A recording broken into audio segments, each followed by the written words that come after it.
Hey guys, it's Postbox Pat. Welcome back to a brand new video. In today's video, we're going to be talking about the Season 7 storyline. It's been a while since we've sat down and just generally discussed where we are at with the storyline, and I thought in today's video we'll jump into that. If you're new, don't forget to tell that subscribe. And first off, we're going to be taking a look at the Battle Pass to see if there are any clues in the Battle Pass to be actually telling us the storyline for the up and coming future of Fortnite. We know we talked a lot about the leaks yesterday, which we will be mentioning towards the end of today's video when we relate it in. But let's have a look at the Battle Pass and see if there is any clues. So what I like to do is just kind of like scale through and see if there is anything in here that really does give us a clue that something is big in Fortnite is going to like really affect us.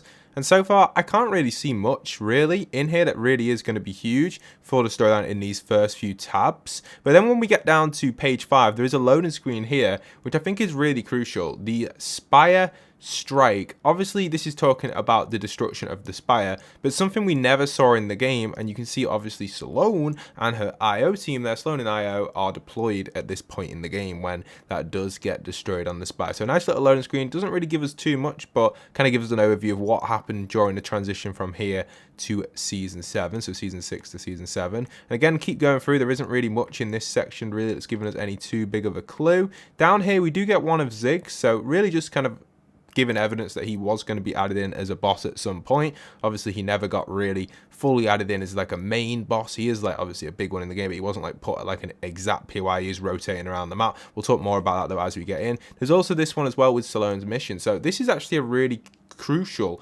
loading screen. When you look at this, you see quite a few things on here. You can actually see Dr. Sloan's kind of history, and looks like she has like power to something here. You can see here she is like learning stuff about different things. The cube there, her just learning, kind of learning her combat skills, talking to some sort of maybe someone, the leader of IO, maybe someone we don't know, whatever this creature is here on the right. We're not too sure. I wonder if that's what controls everything in the universe from the 0 point, and just kind of like the person who owns it all kind of type thing, similar to what happened in the recent Loki series type thing. If you've watched that, there's someone that kind of like owns the timeline, so maybe something like that. Also on the right side over here as well, you can see Dr. Sloan here with a few other people here as well, so you can see there, kind of there as well. Don't know who they are. Maybe they own the IO or own the time or own whatever's going on in the world. Who knows exactly. And this power here on her arm, I'm guessing this might be her cloning ability, but I'm not too sure. So again, a really important loading screen there that's kind of really crucial, and probably one of my favorite loading screens ever to be added inside of Fortnite. So that's really everything on the Battle Pass. We look at more loading screens. We don't see much here, just the cow skin.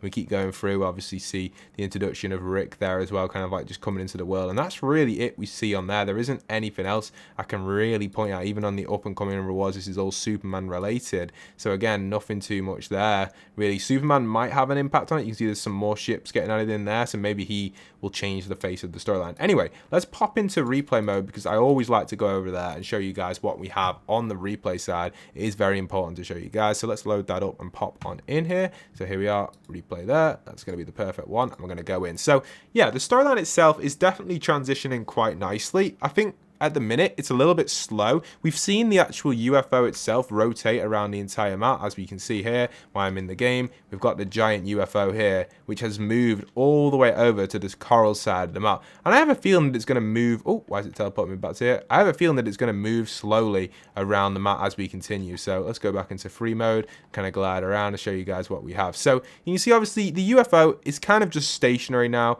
but I suspect that this is probably going to move closer and closer towards the Holly Hatchery area, or maybe it's going to move over coral. I don't know. I feel like the coral stuff might be like a trick from Epic, but I may be wrong. You know, it is basically over coral, but it feels like it's gone past it a little bit. Maybe it's going to come back in, go over coral, and do some damage to it. But that leads us into the storyline and be able to discuss some things that I want to discuss in today's video. So obviously, Coral Castle has been a POI in the game for a while, and it isn't a very popular drop. It's one of the least popular drops in the game. I don't know why. I always loved the Coral Castle. I feel like because it was overhyped to be Atlantis and then was never Atlantis, and obviously it was Coral Castle, and people were just like, it's not really what we want, and obviously it's just never been the best spot. Also, it's on right at the edge of the map, which surprisingly enough, the Shark was a really popular POI to land, but for some reason coral's just not as popular as the shark used to be. So it would be nice to see some changes there, which would definitely increase the population landing at that side, which would make sense for kind of like a content side, but not really a storyline side, because destroying coral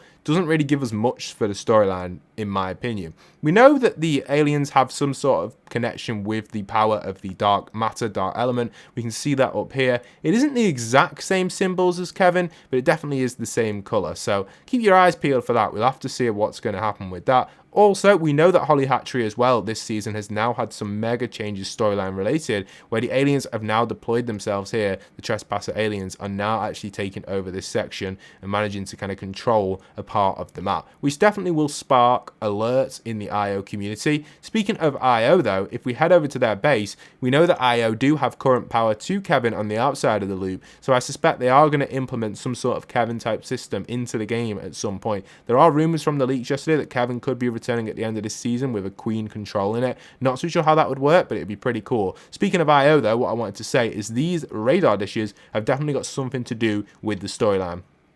If we go on inside of the number one right here, you can see obviously they have a bunch of computers and stuff controlling these radar dishes. And I think generally these radar dishes are going to be what is going to impact the storyline and how it's going to change throughout the next few days or so, or next even weeks. I feel like they are kind of tracking something on this UFO, maybe trying to find out how to take it down from the sky. If they can access the power of the UFO with these, I feel like IO will deploy like some sort of laser beam from these, and they're all going to connect to the UFO on each point and bring it down, which would be amazing. Imagine that as an event, pulling down the UFO from the sky, or even just destroying it, like disintegrating it or something. That would be so cool. Just imagine that crashing into the island as well, how big the POI would be. I think that would be great, especially if it crashed in on the side of the map over here by coral. Just imagine that. It doesn't suck up coral, but the UFO crashes down right here, and we have like a huge POI. Obviously, it would be a little bit destruction and a little bit cleared up as well, but it'd be like a big on the ground alien POI, which would be so cool. Then obviously we have this one as well. They're all like kind of lining themselves up. There's so many of these deployed around the IO bases,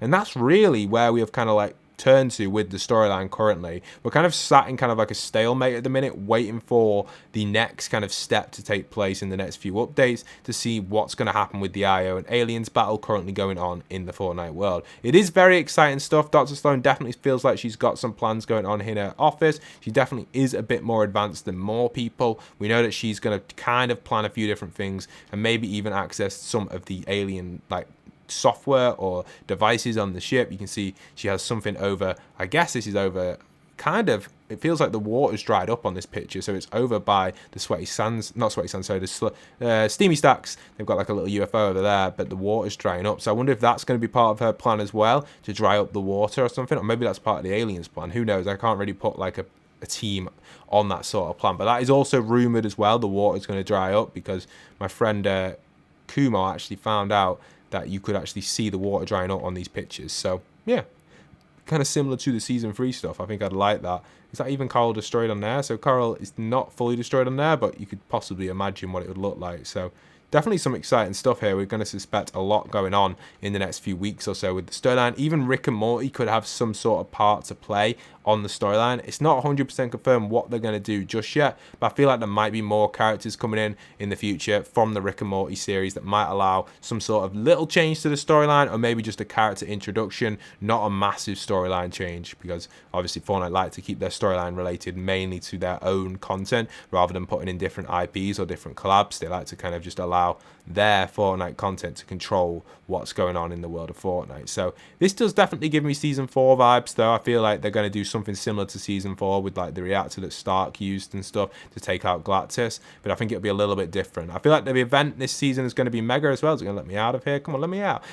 I think the event this season is going to be super big as well. I can't imagine them messing this up, so it's going to be super cool. I suspect a lot of stuff to happen. Kevin to possibly even return to be used to actually take down this kind of UFO. Just imagine if all of these, I guess, satellite dishes point towards the UFO and just turn it into Kevin or something crazy like that. I feel like the event is definitely going to have something weird like that happen, something that you just wouldn't really expect. I think a lot of the events recently have been kind of predictable, not the end, but I feel like Midas's event was, actually it was quite a big surprise, Midas's event, but I definitely feel like the Galactus event was a little bit too predictable. It was obvious that Galactus wasn't going to defeat the world, so maybe this event's going to bring more of a surprise to it, what we're going to get, and just kind of be like, whoa, you know, that sort of element element of surprise when you're watching it and you're like, whoa, what is this right now? And something crazy happens, like similar to the water during the Midas event, or even the end when the whole world went into a black hole. Stuff like that is what makes these events cool, and I think that's where the storyline is going to lead to. So just a little bit of a different video today, just giving you a little catch up of where we are currently in the Fortnite storyline. We're kind of sat in the middle of a stalemate waiting for IO or even the aliens to make their next move. Speaking of IO though, they do have a few bases deployed around the map. We know that IO have been deploying a few different outposts at all the different alien locations to gather data on what their process is and where they're moving next. We know that IO have deployed a few now outside of Holly Hatchery, and we also have a few outside of the actual Pleasant Park location, which will be getting introduced in the future. So that's going to be pretty cool. You can see IO have deployed one outside of here. That's pretty nice. Kind of cool, and there's going to be another one deployed on the far corner. Anyway, that's going to be it for today's video. I hope you guys have enjoyed. Leave a like, comment, and subscribe. I'll keep you guys updated on the storyline as we get more and more content. At the minute, it's been a little bit stalemate, like I said, a little bit dry, but we should suspect more storyline stuff in the next few weeks when Epic start updating the game a little bit more. Hope you guys have enjoyed. Like, once again, leave a like, comment, and subscribe. And this is Postbox Pat signing out.